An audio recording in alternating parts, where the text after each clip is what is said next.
Карантин уақытында Абай шығармаларын тағы да бір қарап отырып, қолыма Мекемтас Мырзахметовтың «Абай жүрген ізбенен» деген кітабы түсті. Белгілі абайтанушы ғалым Мекемтас Мырзахметовтың кітабында жазылған деректермен сіздермен бөліскім келді. Әрі абайтану сабақтарында оқушылар осы құнды деректерден хабардар етілсе деген ұсыныс білдіргім келіп отыр. 19 ғасырдың екінші жартысында Еуропа зиялыларының өзі Абайдың шығармаларын танып біліп, оны мойындағанын айта кеткен жөн.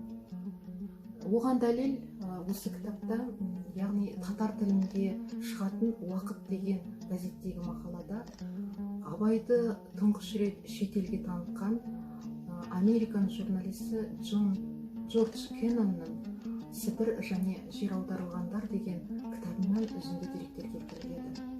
Ол үзіндіде ұлы Абай және оның орыс достары туралы мағлұматтар беріледі.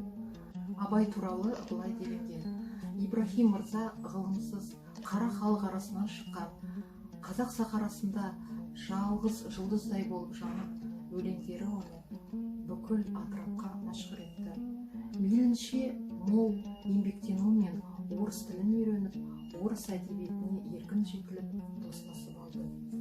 Өлеңдерін естігеннің жүрегін жігерлендірерліктей табиғи болып, шығармаларының асыл негізі Лермонтовқа үндестіре келе, Абайдың тілі ләззатты екенін айтып, оның араб, парсы, түрік, қалмақ тілдерінен хабардар болғанын және тарих, география пәндерінен мағлұматы кең, ауқымды екенін айтады.